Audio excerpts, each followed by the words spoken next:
Callum comes very close to sacrificing himself in Season 7 of The Dragon Prince.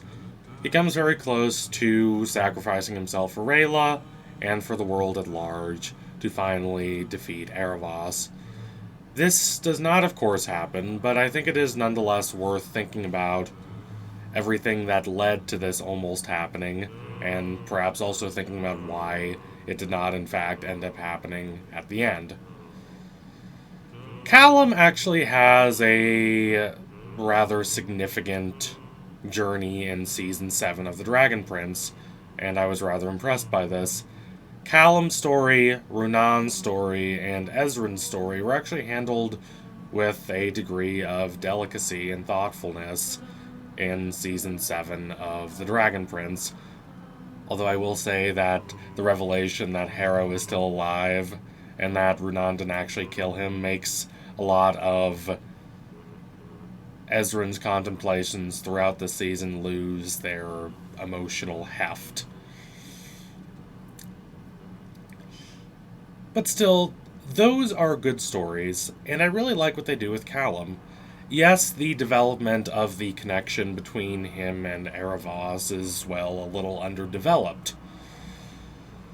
It is unfortunate that Erebos can take over Callum like he does, but why? Why Callum specifically?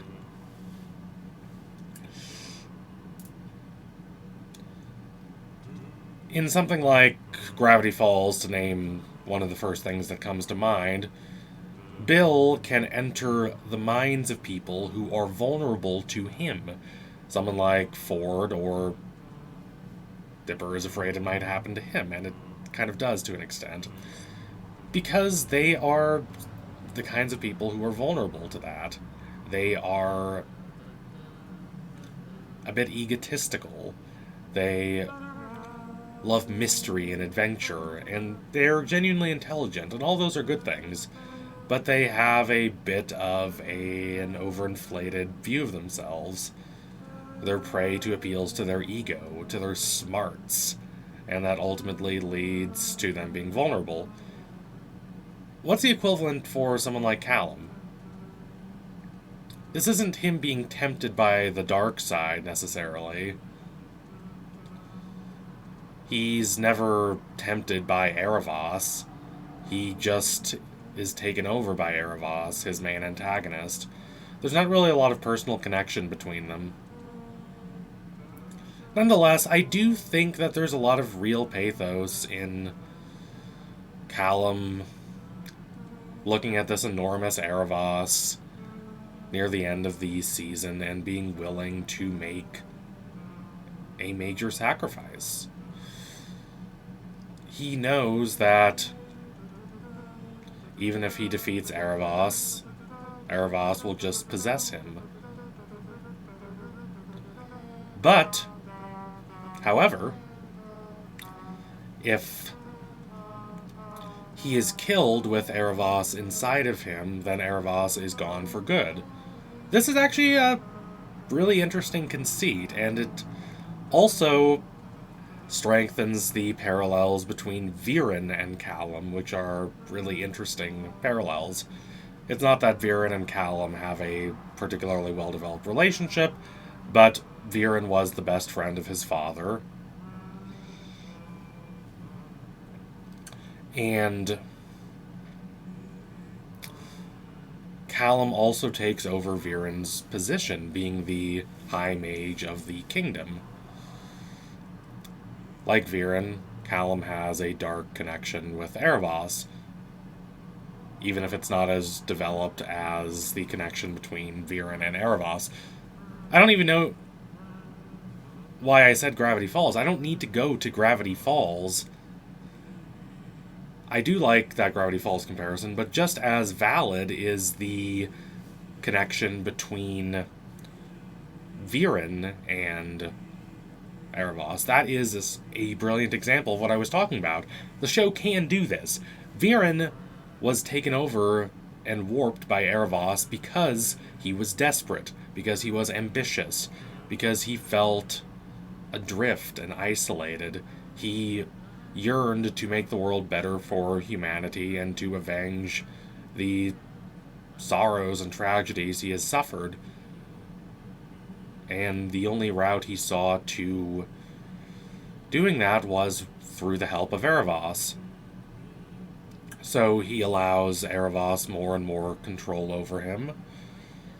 He binds himself more and more to Erebos, and ultimately his ambitions prove, number one, futile, and number two, destructive to his basic sense of self, to any semblance of morality, and to the relationships he cares about the most in the world.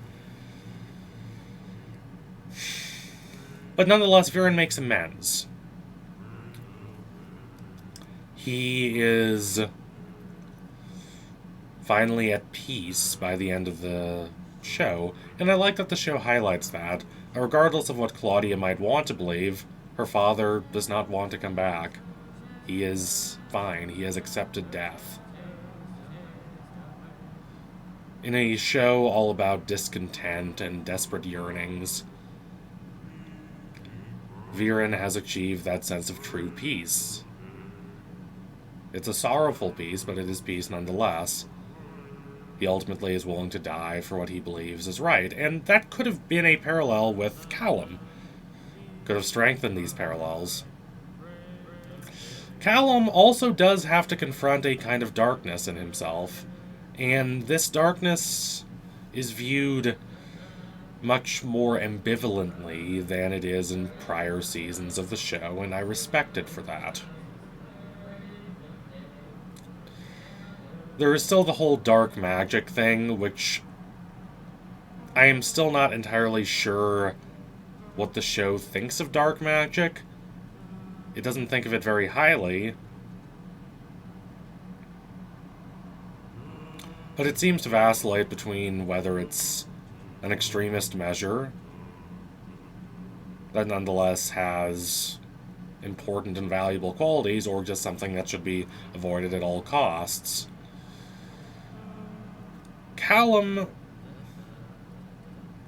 has another conversation with the dark side of himself, and the dark side of Callum makes a lot of good points. He is grounded, thoughtful, practical.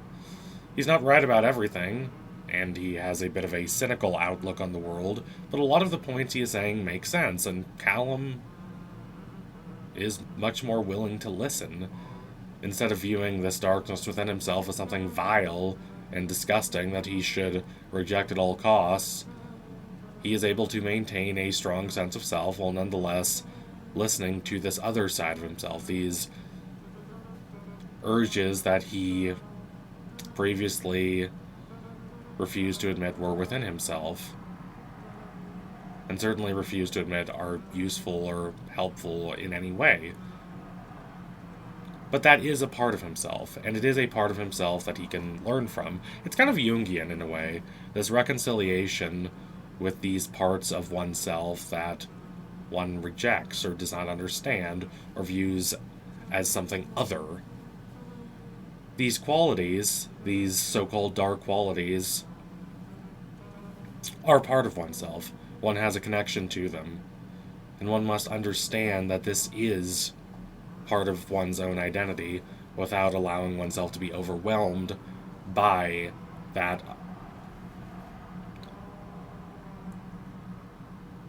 rejected side, the falsely believed to be other. What one believes is not oneself, even though one is innately tied to it. This is actually a good depiction of this kind of Jungian reconciliation process. And it gave me quite a bit of respect for the show, and I don't think any of that is necessarily undermined by the fact that Callum, in the end, does not follow through with this sacrifice. It still demonstrates growth on his part. It still demonstrates a willingness to interact with these other sides of himself, these other qualities of his person that he had previously rejected as opposite, as other, as grotesque. There is merit and there is value in interacting with these qualities, in accepting that they are part of oneself innately, and that there is benefit to engaging with them. Callum is ultimately more mature overall by the end of season 7 than he is at any other part of the season and any other part of the series. And the same, I think, is true for Ezran.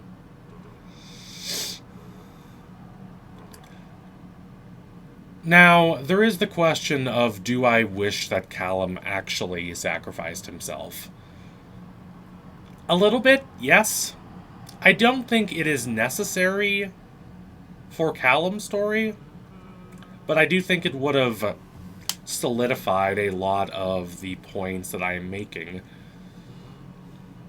and demonstrated Callum growing up into a more complete and fully formed person who has a greater and less insular understanding of himself and the world.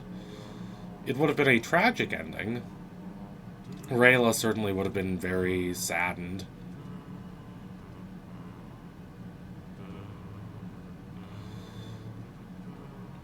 But Rayla does have that line about my heart for Zadia. That I think in that context is good.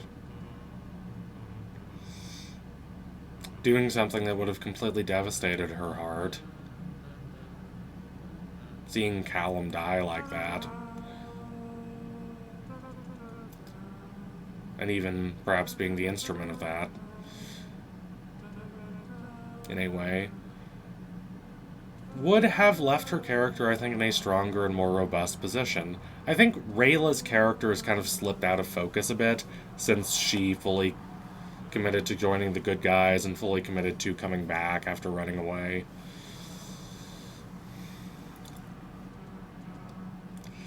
And it also would have given the show a more definitive ending, as opposed to the ending one has, where it's, on one side, very positive and optimistic, and there is the founding of the great new city that will be a place of interaction between all groups of people. It's kind of a Republic City ripoff. The big difference being that Republic City is actually organically formed as a trading hub that people from different cultures just organically come to and join, because there are a lot of opportunities there, and it gradually builds into this great metropolis, like, actual multicultural cities form in our world. This is much more idealistic. Callum just watches in happiness as Ezran goes down and leads everyone to the formation of this great new democratic city, and all is promised to be blissful and wonderful. It's a very optimistic ending, perhaps too optimistic, and yet it's undercut by the fact that Erebos is still out there. It's this kind of odd ending that I'm not sure really strikes the best tonal balance. I understand that they were trying to keep more options available for the final few seasons of the show, if they get to make more seasons of the show.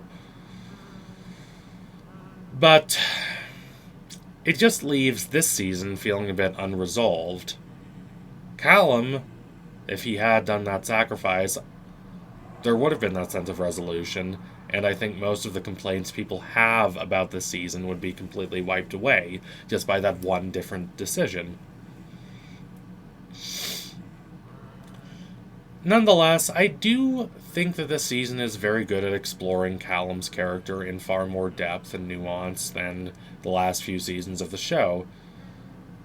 There is a real contemplation of who Callum is, what he believes he is not, and whether some of those qualities that he believes are opposite to himself are in actuality useful and important parts of him. It's a good and thoughtful season of the show in regards to Callum, and I think that deserves to be noted.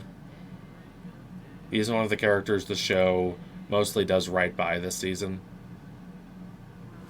So anyway, thank you all for watching. If you liked what you saw today, don't forget to like, comment, and subscribe. Donate to my Patreon if you can, and you want to see more videos like this one before anyone else. Keep watching The Dragon Prince. Rewatch the whole show. I think it's a good show to rewatch. Take care, everyone. Adios, comrades.